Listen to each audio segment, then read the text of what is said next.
From the Crush Studio in sunny Florida, this is the Disney Crush Podcast.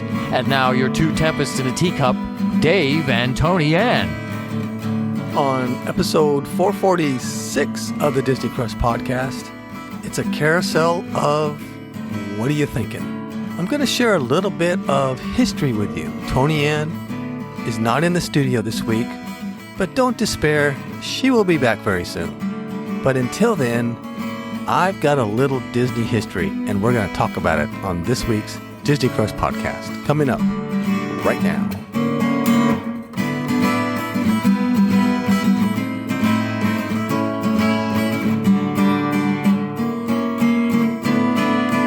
As you all know, the Carousel of Progress is getting a little bit of an update.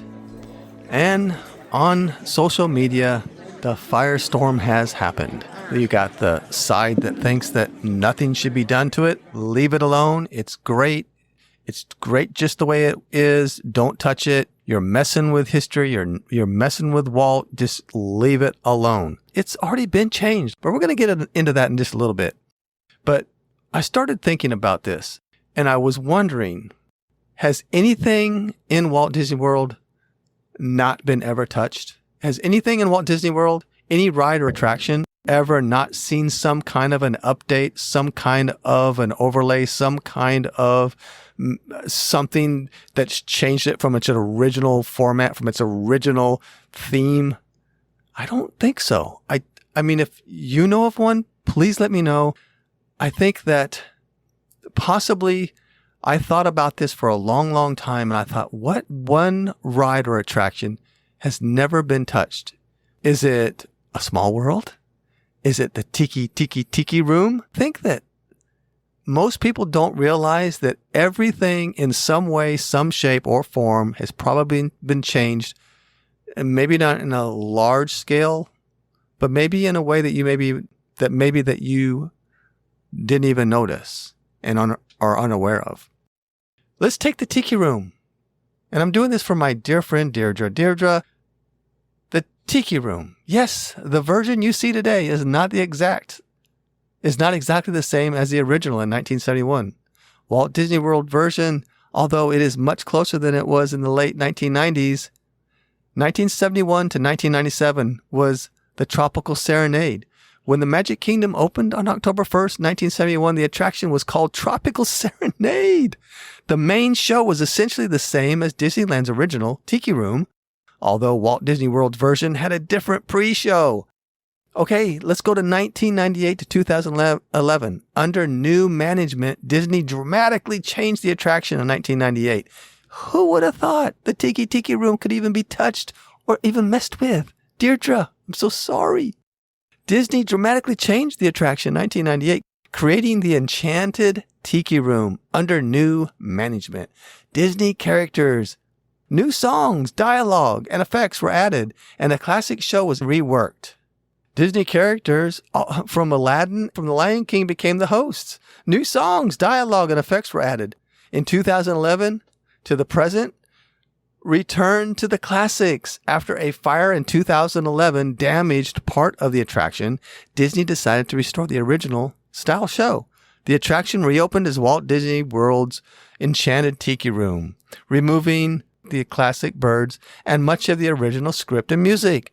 And this was music to Deirdre's ears, because she just absolutely just could not stand that they messed with the Tiki Room, and she wanted the original version. But no, even after the restoration, Disney brought back a shortened, edited version of the original show. Some sequences were trimmed for pricing, and certain elements from the 1971 version were not fully restored. The famous Enchanted Fountain, for example, was never completely reinstalled after the 1998 changes.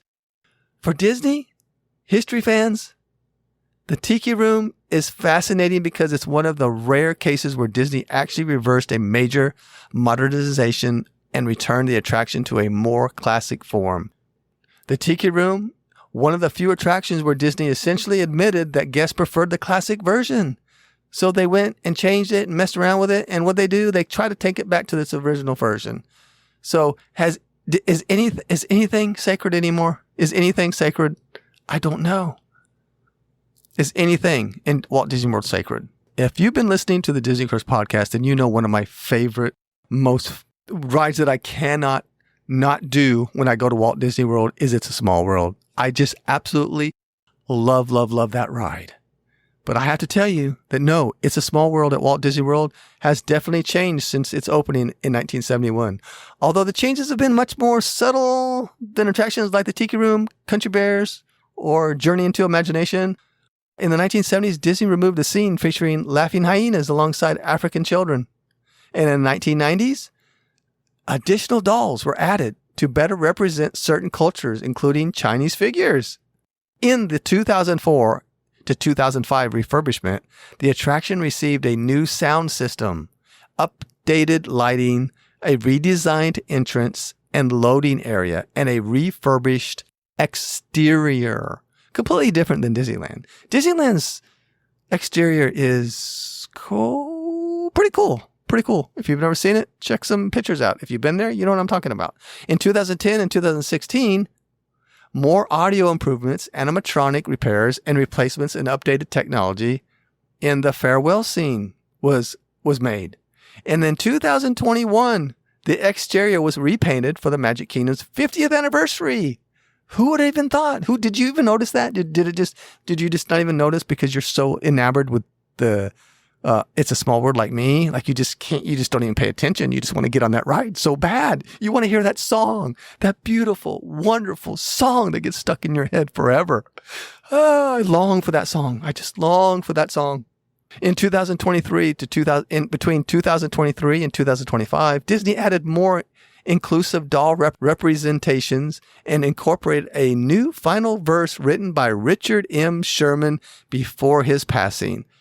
Ah, what a great song. It's just, it's a small world after all. Sing it with me. It's a small world after all. Okay, enough's enough. What's remarkable is that despite all these changes, the basic ride layout, scenes, music, messages, and boats, and overall experience remain very close to what guests experienced on October 1st, 1971. So it's changed subtly a little bit of this, a little bit of that, but for the most part, it's about the same thing. For Disney history buffs, one could argue that the Small World has stayed truer to its original concept than almost any other opening day Magic Kingdom attraction. It has been refurbished, it has been updated, it's been refreshed, but never fundamentally reimagined. So it's basically the same thing. I would think that a couple more honorable mentions would be the Hall of Presidents, which hasn't changed other than the new presidents that come in, and Liberty Square Riverboat. It's not there. It's gone. Never to be seen again. Maybe to reappear somewhere else, but probably not. Some multi-billionaire will probably buy it and put it in his backyard. But the Liberty Square Riverboat really stayed the same. Nothing changed about that one.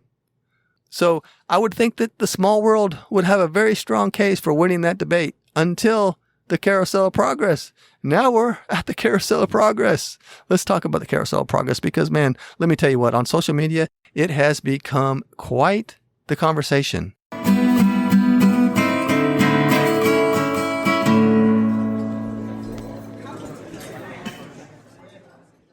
There's the camp that says, don't touch it. How dare you? Leave it alone. And there's a camp that says, hey, it's the Carousel of Progress. Progress.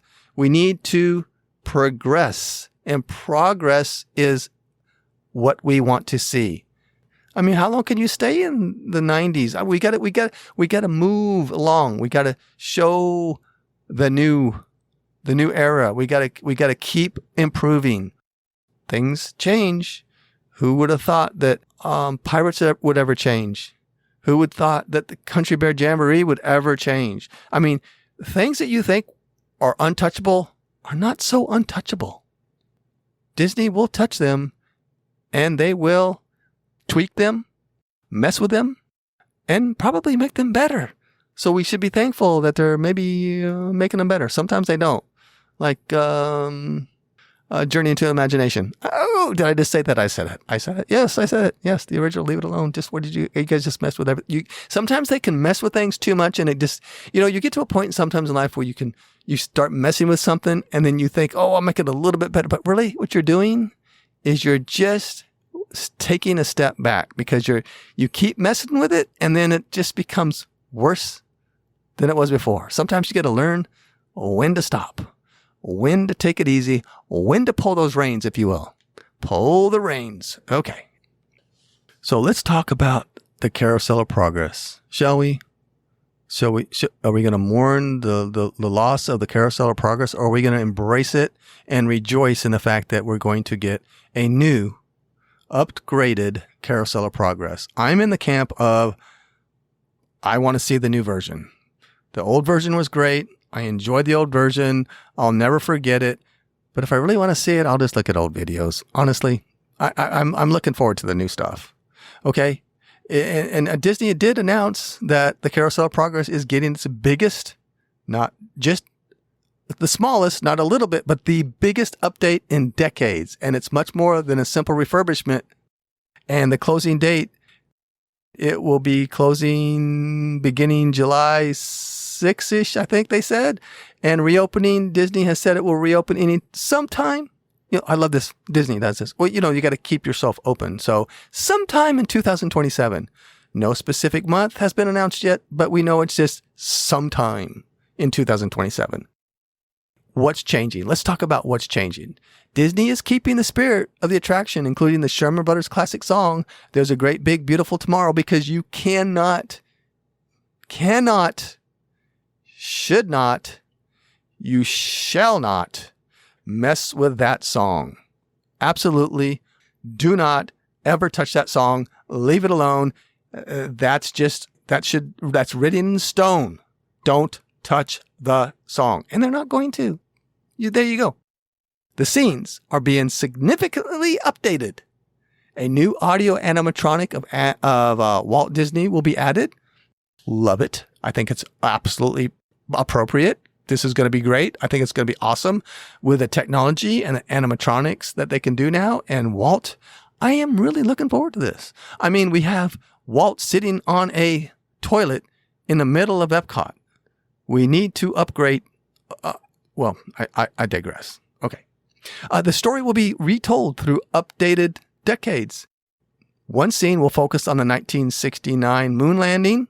And that brings me to, did we really land on the moon? I mean, did we really land on the moon? I mean, I don't know. I mean, I don't know. I'm not totally convinced about that, but I'll leave it right there. Whatever. Another will take place in the 1980s.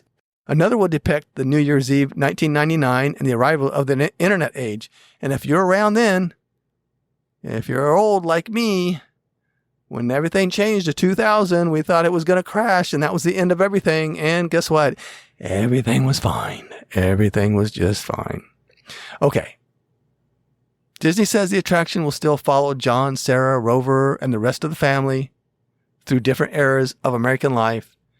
And the Imagineers are emphasizing preservation of the attraction's history and nostalgia, which I think is a plus. And for Disney fans, for you Disney history fans especially, this is a huge moment because the current show has largely been the same version since the 1994 update. Oh, did I just say update in 1994? Yes, the Carousel of Progress has already been updated.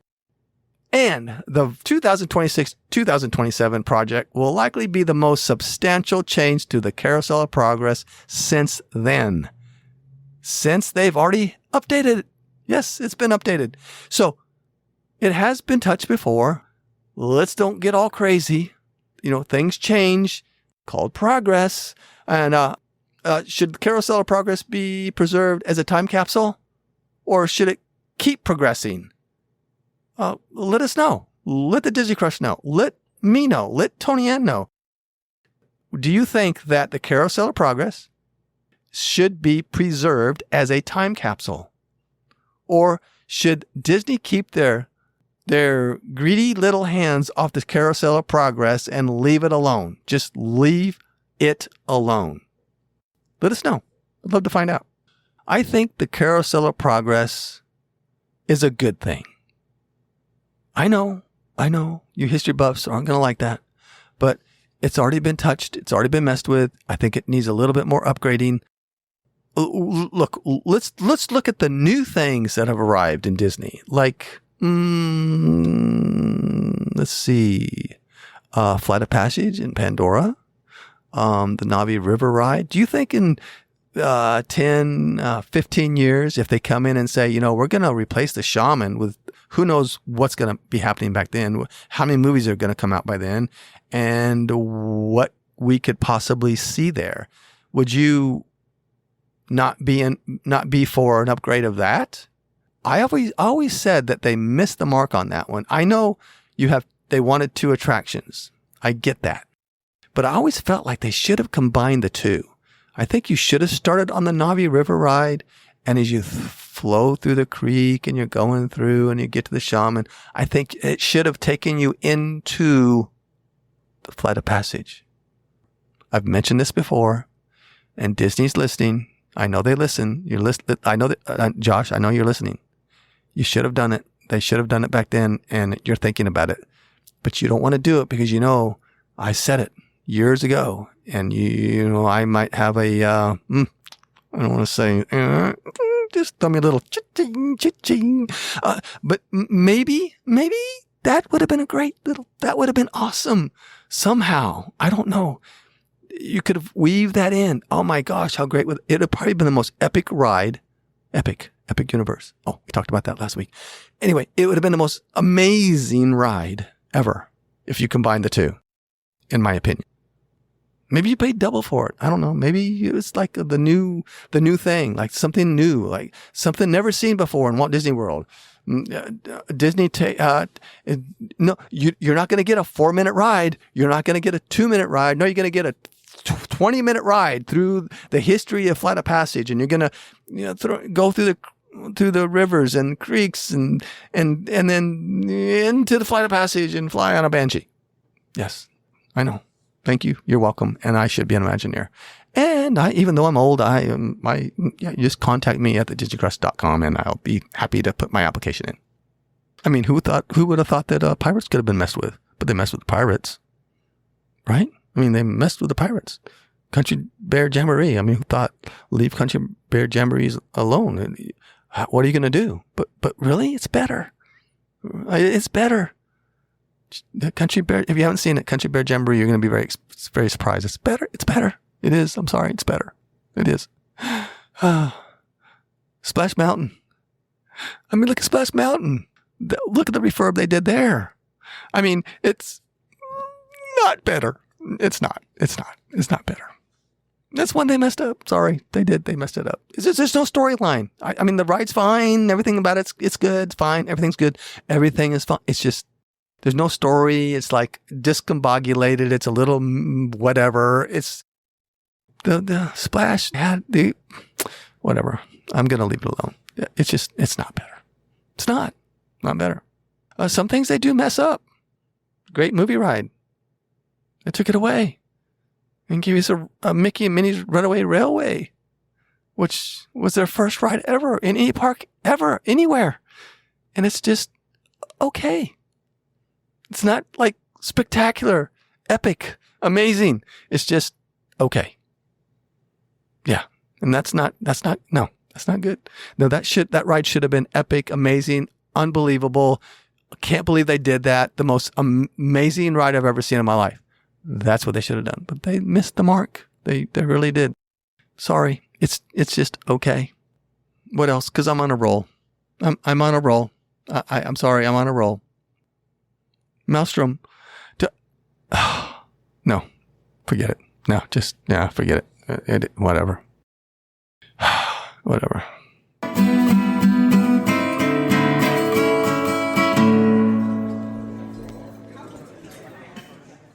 Yeah, sometimes they just don't make the right decisions. So I'm hoping with the new lands, all the new stuff coming to some of the parks, that they do make the right choices. And maybe if you listen to our last podcast with Kurt Stone from Geeking on Walt Disney World. He went to Epic Universe, and I think one of the things that he mentioned was, maybe Disney should take some notes. Maybe they should see what they're doing over there and maybe up their game a little bit over at the world, because there's room for improvement, and I think they could benefit from maybe doing something that blows you away, because I haven't been there.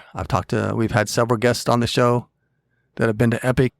They're pretty amazed by it and blown away by it. And the word epic is perfect because they say it is epic. And that's what they need to do at Walt Disney World. They need to make the new lands, the new attractions at Walt Disney World out of this world. Not epic, but out of this world. And I'm not talking about the moon because I'm still not convinced. But yeah, that's whatever.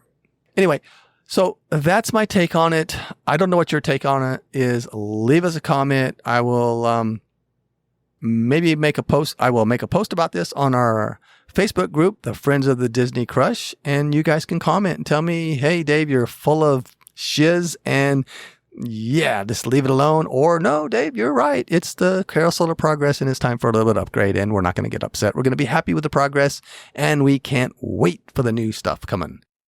Also, follow us on Instagram, all those great places, YouTube. We don't do much on YouTube, but we probably should, and whatever. I did a little thing on the Rock and Roller Coaster. So if you want to see the new Muppets recording studio, go to our YouTube channel. Check it out. It's a little short video, but you'll get to see it if you haven't been there yet. And it's a spoiler, so if you don't want to see it yet and you want to wait, then go do that. Big shout out to my granddaughter's happy birthday. Her birthday was yesterday. I'm recording this on a Monday. They're in Disney World right now. I got two of my daughters and my granddaughter in the world experiencing the lands and some of the new stuff, because one of my daughters, Bree, has not been there in a long time, along with my granddaughter, Kirsten. It's been quite a few years since they've been there. And my daughter, Olivia, is there as their guide, and my wife has been frantically working with them on this new weight magic. We've talked about that before. If you haven't heard about weight magic, we have a podcast about how that works, how you can use it, how you can benefit from it. It's kind of like Standby Skipper. So check that show out. That might help you if you decide that you want to use that.